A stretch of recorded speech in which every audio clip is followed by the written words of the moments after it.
Hey homesteaders, my name is Melissa with Gullion Homestead and welcome to our channel. Today I am going to make an icing to ice a 3-layer cake I made for a family birthday.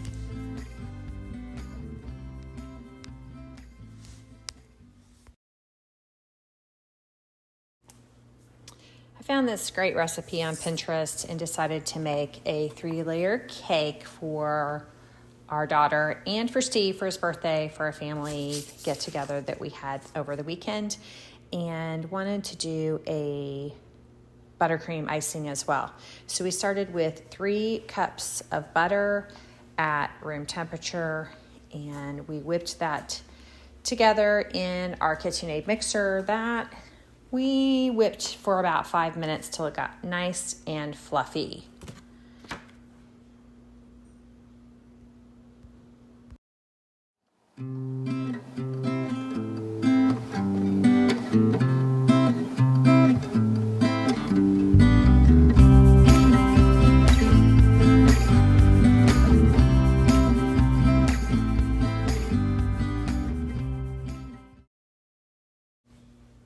As I was whipping it, the butter really got stuck in the mixer and on the sides of the bowl. So I actually just pulled this off and kind of beat the butter out of my whisk. It really just got stuck for a little bit. And then once I did this, it kind of came together and got nice and fluffy pretty quickly. I would say the nice thing about this frosting or icing is that it did not take a lot of work at all, and I could just let that mixer go for 5 minutes while I was working on some other things in the kitchen, which was great.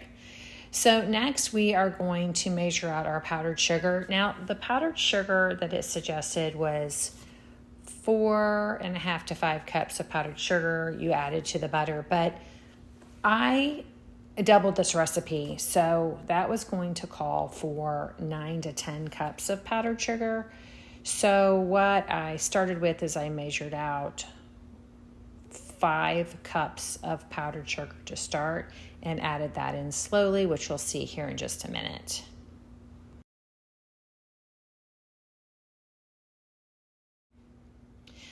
Okay, here I basically just added about, I would say it was probably about 1/2 cup at a time.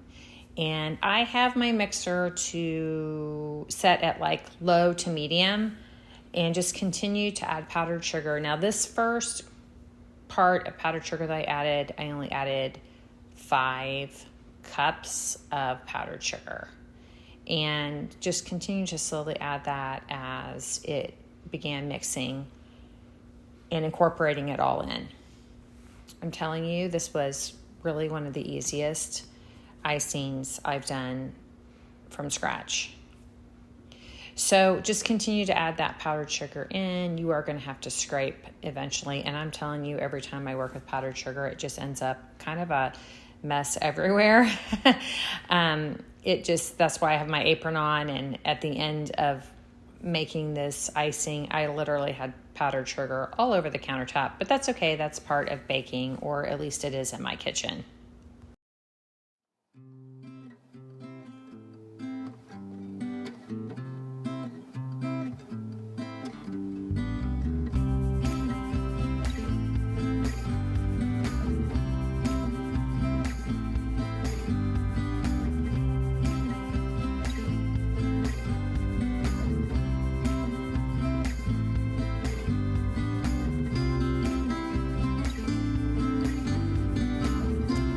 Here you can see I continually scrape the sides of the bowl, making sure I'm incorporating everything that is in my mixing bowl together. And I ended up with about 9 cups of powdered sugar altogether. I did not incorporate that last cup because it just ended up being too much.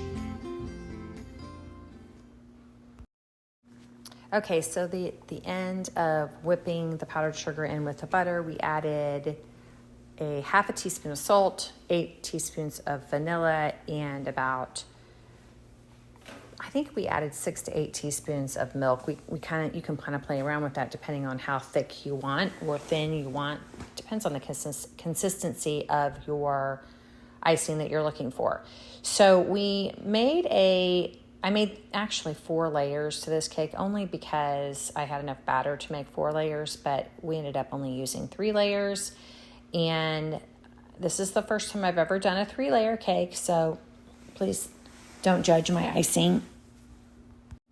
I am by no means a cake decorator, but I did find that this was very easy to use. You can see that 4th layer was just too much, and so I took that off. And if you don't know and you make a cake like this, you can actually freeze that layer, that other layer that you don't use, and use it for a future cake. So that's good information to know if you have never done that before. So I just continued to use a couple different spatulas I had to ice this cake. I bought a cake decorating kit from Amazon that had the bags and all to decorate, but I'm still not real good at decorating. So this is a skill I'm going to work on, because my plan for 2024 is to make everyone in the family their favorite cake. So this cake was specifically for Steve because he can't have chocolate and he loves a white cake, and our daughter Madeline was fine with whatever Dad wanted. So we did a white cake, and then we did some decorating here, you'll see in just a few minutes. So I decided to try a piping bag. That's what I'm doing here, is I'm filling the piping bag with the icing, which, let me tell you, is not an easy task to do, but I just used a spatula to do that, which did really work well. And then I worked on kind of covering up some of my mistakes by piping some flowers and some trim around the cake. It ended up turning out fabulous. It really did look good. I was pretty impressed with myself, actually.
Now I'm just taking a wet paper towel just to kind of clean up my mistakes around the edges, because I got the icing a little close to my cake stand, and that works really very well, and kind of cleaned it all up so it looked a little bit better.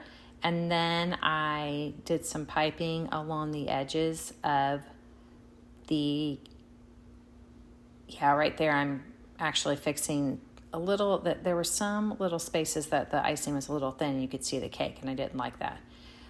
I guess maybe I was being a little bit of a perfectionist for my family, but it was fun to play around to see if I could actually get this to look as professional as possible. They, of course, thought it was fantastic. They were very shocked at how good it looked, but I'm still a little hard on my end result.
Here we finished off our cake by adding some sprinkles I got from Walmart. Actually, in the Valentine's section, it was cute little gold, pink, and red bowls and sprinkles.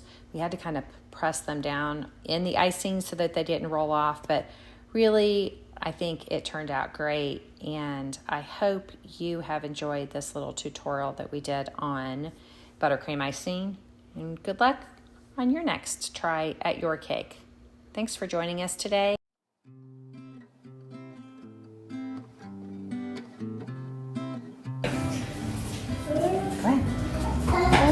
Hey guys. Hey guys. Please like and subscribe. Please like and subscribe.